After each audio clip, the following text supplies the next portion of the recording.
দান করুক। সমস্ত কুফরি দল থেকে আল্লাহ পাক আমাদেরকে এক আল্লাহর পথে আসবার তৌফিক দান করুক।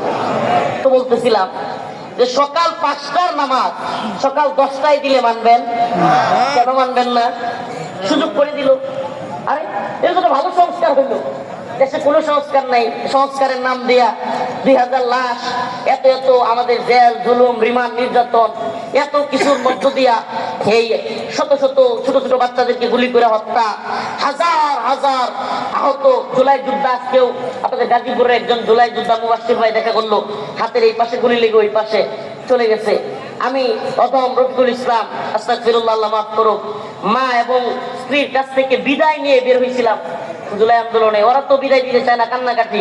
ওই দিন প্রকাশ্যে গোলাগুলি চলতেছে, তবুও বের হয়েছিলাম। তো এই যে আমাদের এত জুলুম, এত কিছুর মধ্য দিয়ে একটা সরকার আসলো সংস্কারের নামে। হ্যাঁ, কত খানা পিনা খাইলো, কত কোটি কোটি টাকা রাষ্ট্রীয় খরচ করলো, সংস্কার ঐক্যমতের নামে কিছুই তারা করতে পারলো না। তো এখন এই সংস্কার যদি শেষে আর কয়েকদিন আছে, ফেব্রুয়ারিতে যেহেতু বলতেছে নির্বাচন দিয়ে দিবে, এখন যদি ডক্টর মোহাম্মদ ইউনূস চিন্তা করে আচ্ছা কোনো সংস্কার যেহেতু করতে পারলাম না, একটু মানুষের অন্তত এত সকালে ঘুম থেকে উঠে কষ্ট হয়, 5:30টার সময় 5টার সময় নামাজ পড়তে, আচ্ছা 10টার সময় নামাজটা দিয়ে যায়, অন্তত তো আমাকে মনে রাখবে। জিজ্ঞেস করতে চাই, মানবেন আপনারা? কেন মানবেন না বলেন? কেন মানবেন না? ও মুসলমান ইমানদার, আরেকটা মনে করেন, রমাদানের রোজা কিছু কিছু মাস আছে 14 ঘন্টা 15 ঘন্টা 16 ঘন্টা রোজা রাখা লাগে গরমের মধ্যে, আছে না নাই?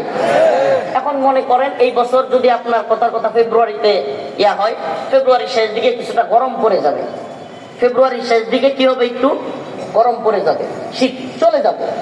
তো এখন ডক্টর মোহাম্মদ ইউনূস চিন্তা করলো, কিংবা রাষ্ট্রীয়ভাবে চিন্তা করলো যে আচ্ছা ঠিক আছে, রমজানের রোজা কষ্ট হয়ে যায়, তো শাবান মাসে, জানুয়ারি মাসে রোজাটা দিয়ে দিই, সুবিধার জন্য। মানবেন আপনারা? কেন? আর কেন মানবেন না? রমাদানের রোজা রাখা এটা কার হুকুম? সকাল 5:30টায় নামাজ পড়া সূর্য উদয়ের আগে এটা কার হুকুম? এই জন্য মানবেন না, তাই তো? আচ্ছা, সৌদি আরবে গিয়া যারা হজ করতে যায়, প্রতি বছর হজে যায় বাংলাদেশ থেকেও হাজি সাহেবরা, এই এত ভিসা প্রসেসিং, এত কষ্ট, এত টাকা পয়সা খরচ হয়, কিন্তু সবাই কিন্তু যাইতে পারে? ব্যাপক কষ্ট হয় কি হয় না? আচ্ছা, এখন সরকার মনে করলো যে আচ্ছা ঠিক আছে, বাংলাদেশি মুসলমানদের ব্যাপক কষ্ট হয়, কিছু বন্ড বাবা তো আছেই, করে ফেলছে, তো সরকারও চিন্তা করলো যে আচ্ছা বাংলাদেশে কাবার আদলে একটা ঘর করে দেয়, এখানেই তারা তাওয়াফ করলো, সহজ করে দিল না? মানবেন আপনারা? কেন মানবেন না? ও মুসলমান ইমানদার, একবারও কি আপনার বিবেকে প্রশ্ন করেছেন? আপনি তো খুব বুঝেন, আপনি ম্যাচিউর পারসন, আপনি আপনার টাকা পয়সার ব্যাপারে বুঝেন, আপনি আপনার অফিসের ব্যাপারে বুঝেন, আপনি রাজনীতি বুঝেন, পলিটিক্স বুঝেন, ইন্টারন্যাশনাল, জাতীয় আন্তর্জাতিক সমস্ত পরিস্থিতির ব্যাপারে আপনি একেবারে খবর রাখেন, আপনি যে কোনো টক শোতে বসে দিলেও কথা বলতে পারবেন, আপনি সব বুঝেন। ও টঙ্গীর মুসলমান, একবার বিবেকের বন্ধ দরজাটা খুলে একবার কি চিন্তা করেছেন? আল্লাহর হুকুম 5টার সময় ফজরের নামাজ পড়া, এই নামাজ 10টার সময় দিলেও আমি মানব না। কেন? আল্লাহর হুকুমের অবাধ্য আমি হব না। আপনি বলতেছেন হজ কাবায় গিয়া মক্কায় করতে গেলে কষ্ট হয়, বাংলাদেশে কাবা বানায়া দিলেও আমি এখানে হজ করব না, মক্কায় গিয়ে করব কেন? এটা আল্লাহর হুকুম, আল্লাহর ঘর গিয়ে করতে হবে। রমাদানের রোজা সহজ করবার জন্য ফেব্রুয়ারির রোজা জানুয়ারিতে দিলে আমি মানব না। কিন্তু মুসলমান, আল্লাহ পাক যেই নামাজকে ফরজ করেছেন 5টায়, আল্লাহ পাক যেই হজকে ফরজ করেছেন মক্কায়, আল্লাহ পাক যেই রোজাকে ফরজ করেছেন রমাদানে, সেই আল্লাহ সুদকে হারাম করেছেন কোরআনে, সেই আল্লাহ মদকে হারাম করেছেন, বলে না, সেই আল্লাহ মদকে হারাম করেছেন, সেই আল্লাহ পতিতালয়কে অবৈধ বলেছেন, হারাম বলেছেন। তাইলে আমার প্রশ্ন, আল্লাহর হুকুম নামাজের ক্ষেত্রে আপনি দিন বুঝেন, আল্লাহকে রব মানেন, আল্লাহর রবের ক্ষেত্রে ইস্তেকামত থাকেন। নামাজ 5টায় না হয়ে 10টায় দিলে আপনি এমন ইস্তেকামত, আমি তো মনে করি 5টার নামাজ 10টায় নিলে যে কেউ গতি শেষ হয়ে যেতে পারে। বাংলাদেশে 5টার নামাজ 10টায় নিলে যে কেউ গতি কি হয়ে যেতে পারে, শেষ হয়ে যেতে পারে। রমাদানের রোজা শাবানে আনলে ফেব্রুয়ারির রোজা একবার যদি কোন সরকার, কেন হাসিনার সময় একবার মনে নেই 1 ঘন্টা ঘড়ির টাইম আগায় দিছিল, ভুলে গেছেন আপনারা? ওই যে অফিসে যাইতে 8টার সময় কষ্ট হয় জন্য 7টারে 8টা বানিয়ে দিয়া তাড়াতাড়ি যাতে ঘুম থেকে ওঠে, বুদ্ধি করছিল না একটা। পরে যায় কিরে কি সর্বনাশ। এখন তো ওই যে আমাদের নেত্রকোনায় কয় যে মানে ওই যে ইয়ার মতো সাজতে গিয়া পরে নিজের সাজ ভুলে ফেলছিল।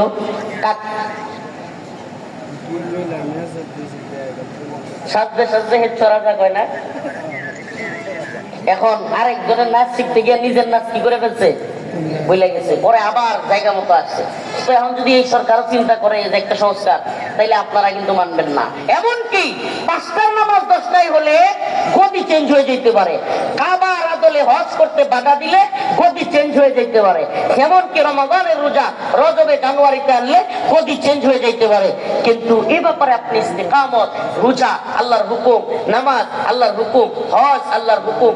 ও মুসলমান, মদের লাইসেন্স হারাম, এটা কার হুকুম? পতিতালয় হারাম, এটা কার হুকুম? সুদ হারাম, এটা কার হুকুম? তাইলে বোঝা গেল আপনার আমার বিবেক, আপনার আমার মেধা, আপনার আমার বল, আপনার আমার আত্মা, আপনার আমার দৃঢ়তা নামাজ রোজা হজের ক্ষেত্রে আছে, কিন্তু সুদ মদ পতিতালয়ের ক্ষেত্রে এখনো আপনি আমি ইমানদার না। এখনো আমি প্রকৃত ইমানদার হইতে পারি নাই। আমি বাংলাদেশের যে কেউ সরকারে থাকে তাকে হজে বাধা দিলে মানি না, কাবার আদলে হজের পড়তে বললে মানি না, নামাজ 10টায় সময় পড়তে বললে তাকে মানি না, ফেলে দিব প্রয়োজনে। এই ফেলে দিবেন না প্রয়োজনে?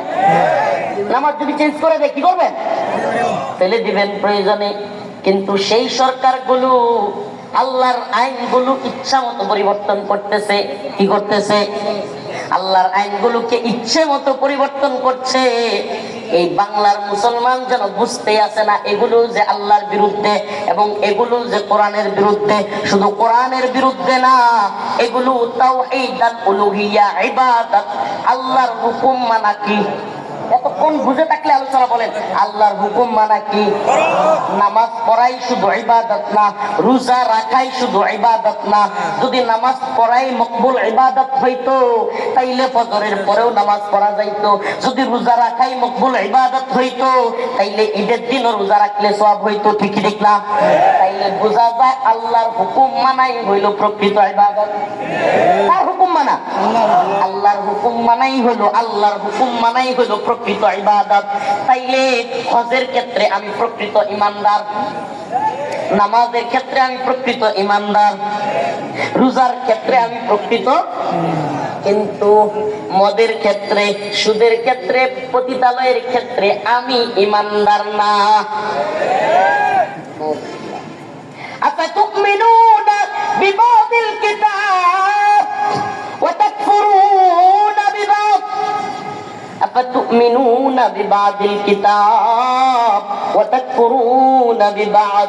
তোমাদের মধ্যে যারা এমন করে, আফাতুমিনুনা বিবাদিল কিতাব, তোমরা কি আল্লাহর কোরআনের, আল্লাহর কিতাবের কিছু অংশের উপর ঈমান আনলা, ওয়া তাকফুরুনা বিবাদ, এবং সুবিধামতো ইচ্ছা অনুযায়ী কিছু অংশকে মাইনাস করে দিলা। আজকে ঢাকার এক আসনের একজন সংসদ সদস্য প্রার্থী, মায়ের ডাক সংগঠনের নেত্রী তুলি, মায়ের ডাক সংগঠনের নাম কি? তুলি। ওনার একটা বক্তব্য দেখলাম, মায়ের ডাক গুম খুনের বিরুদ্ধে সারা দেশে এবং আন্তর্জাতিকভাবে যে সংগঠন গুম খুনের বিরুদ্ধে খুব বলিষ্ঠ ভূমিকা পালন করেছে, সেই মায়ের ডাকের তুলি, সে বলতেছে যে 4টা বিয়ে করবেন, বলেন 4টা বিয়ের কথা, 4টা বিয়ের অধিকার আমাদের কোন বলে আপনাকে দিচ্ছে? নাউজুবিল্লাহ বলবেন না? আমার প্রশ্ন, এই মায়ের ডাকের তুলি ওনার কাছে। আমার আল্লাহ কোরআনে বলেছে, ফানকিহু মা